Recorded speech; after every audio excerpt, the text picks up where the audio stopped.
रामायण हो या महाभारत, दोनों ही धर्म ग्रंथ हिंदू धर्म मानने वालों के लिए बहुत पूजनीय है। इनसे जुड़ी कई बातें ऐसी हैं जो इन ग्रंथों के बारे में जब देखने या सुनने को मिलती है तो कई प्रश्न दिमाग में आने लगते हैं। यदि आपके दिमाग में भी कई बार ऐसे ही प्रश्न उठे हैं तो हम आपको बताने जा रहे हैं कुछ ऐसे रोचक प्रश्नों के उत्तर जो आपकी जिज्ञासा शांत करने के साथ ही आपके ज्ञान को भी बढ़ाएंगे। आइए जानते हैं ऐसे ही कुछ प्रश्नों के उत्तर। प्रश्न 1। श्रीराम ने बाली पर पीछे से वार क्यों किया? श्रीराम के द्वारा बाली के वध की कथा रामचरितमानस के किष्किंधा कांड में मिलती है। यह एक विवादित प्रश्न रहा है कि मर्यादा के रक्षक श्रीराम ने बाली का वध पीछे से क्यों किया। तुलसीदास जी ने एक चौपाई के जरिए ये प्रश्न उठाया है। यानी बाली ने मरते वक्त पूछा कि हे राम, आपने धर्म की रक्षा के लिए अवतार लिया, लेकिन मुझे शिकारी की तरह छुपकर क्यों मारा? इसका उत्तर अगली चायपाई में राम जी देते हैं। राम जी बोले, अरे मूर्ख, सुन।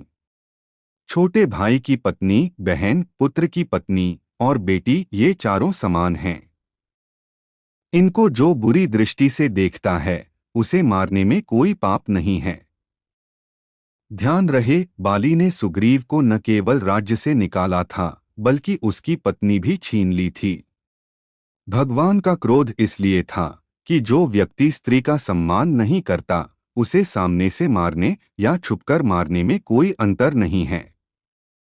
मूल बात है उसे दंड मिले। आखिरकार भगवान ने बाली को दंड दिया। प्रश्न 2। सीता ने स्वयंवर के जरिए ही राम को क्यों चुना? स्वयंवर दो शब्द का जोड़ है, स्वयं और वर। प्राचीन काल से भारत में यह प्रथा थी जिसके अंतर्गत कन्या को यह अधिकार था कि वह अपने अनुकूल वर का चयन स्वयं करें। पार्वती द्वारा शिव का चयन, सीता का स्वयंवर और द्रौपदी का अर्जुन के साथ विवाह हमेशा इसी परंपरा के उदाहरण हैं। राम और कृष्ण युग में इस प्रथा के साथ वर का शौर्य प्रदर्शन भी जुड़ गया था। राम को जनक के दरबार में भगवान शंकर का धनुष उठाने पर सीता और अर्जुन को मछली की आंख बाण से भेदने पर ही द्रौपदी मिली। सीता के स्वयंवर की कथा वाल्मीकि रामायण और रामचरितमानस के बालकांड सहित सभी राम कथाओं में मिलती है। वाल्मीकि रामायण में जनक द्वारा सीता के लिए वीर्यशुल्क का संबोधन मिलता है, जिसका अर्थ है जनक ने यह निश्चय किया था कि जो व्यक्ति अपने पराक्रम के प्रदर्शन रूपी शुल्क को देने में समर्थ होगा वही सीता से विवाह कर सकेगा। इस अर्थ में वीर्यशुल्क का कन्या सीता के लिए स्वयंवर का आयोजन किया गया। एक तरह से यह प्रथा तात्कालीन समाज में स्त्री की सशक्तता का श्रेष्ठ उदाहरण है, जिसमें अपना जीवन साथी चुनने के लिए पिता का आग्रह या दुराग्रह न होकर कन्या को ही वर चयन का सामाजिक अधिकार प्राप्त था। प्रश्न 3। भरत राजगद्दी पर क्यों नहीं बैठे? दशरथ के 4 पुत्रों में भरत दशरथ की प्रिय रानी कैकेयी से जन्मे थे। श्रीराम कथा में सारा विवाद इन्हीं को लेकर हुआ। दशरथ ने जब राम को राजा बनाने की तैयारी की तब कैकेयी भरत को राज्य देने के लिए अड़ गई।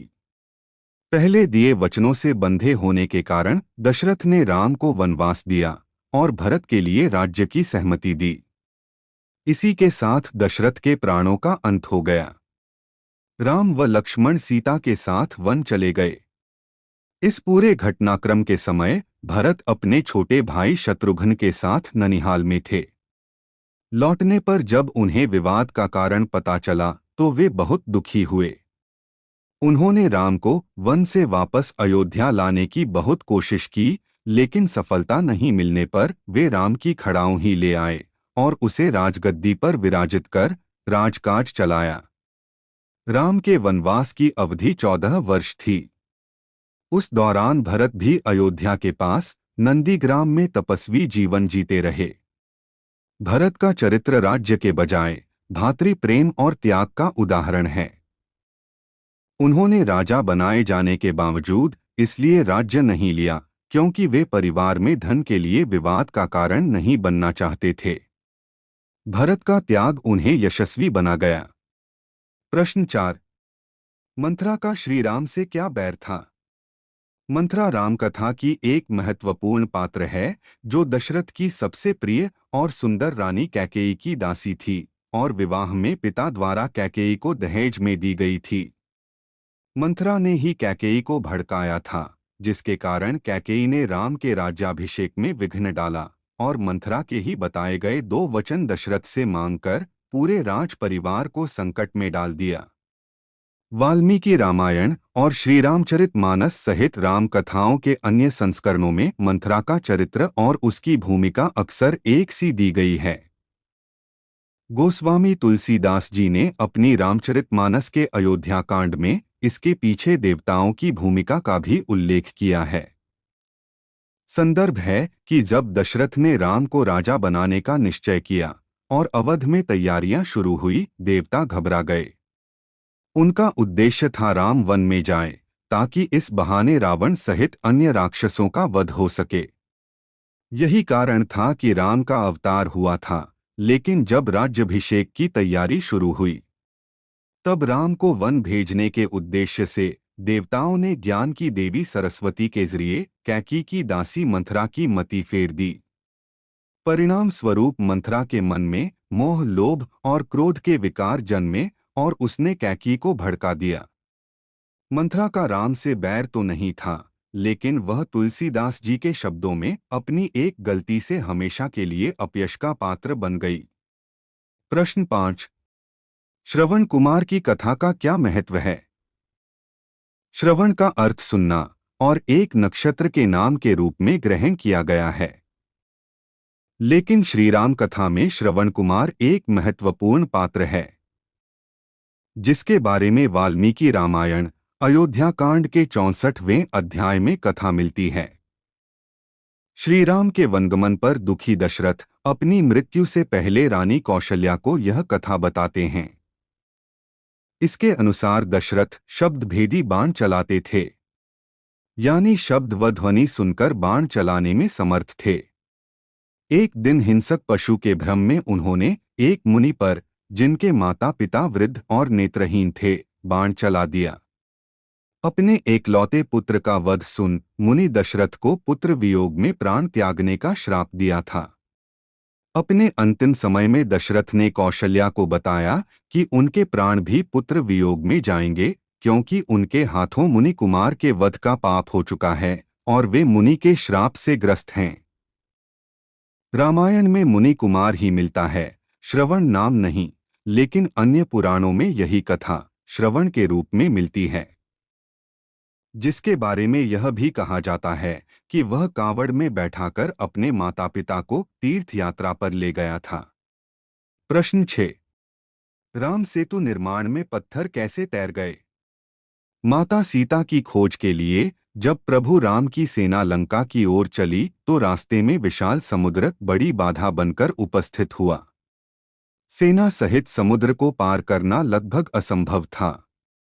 3 दिन की प्रतीक्षा के बाद जब कोई हल न निकला, तो श्रीराम ने गुस्से से अपना धनुष बाण उठाया और मानव रूप धरकर प्रकट हुए समुद्र ने उन्हें पुल निर्माण का सुझाव दिया।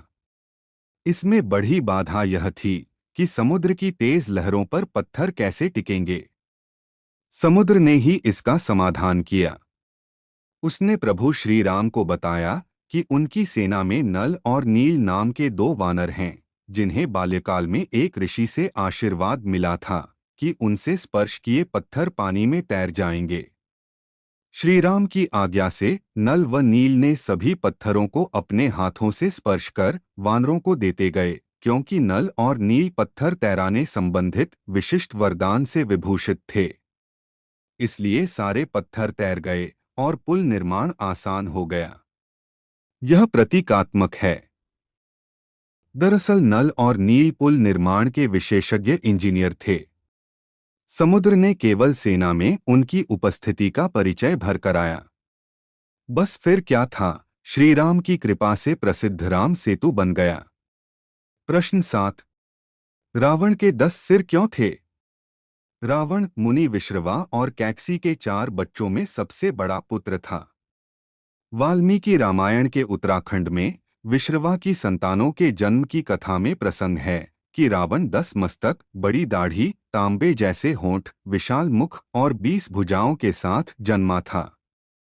उसका शरीर का रंग कोयले के समान काला था। उसके पिता ने उसकी 10 ग्रीवा देखी तो उसका नाम दशग्रीव रखा।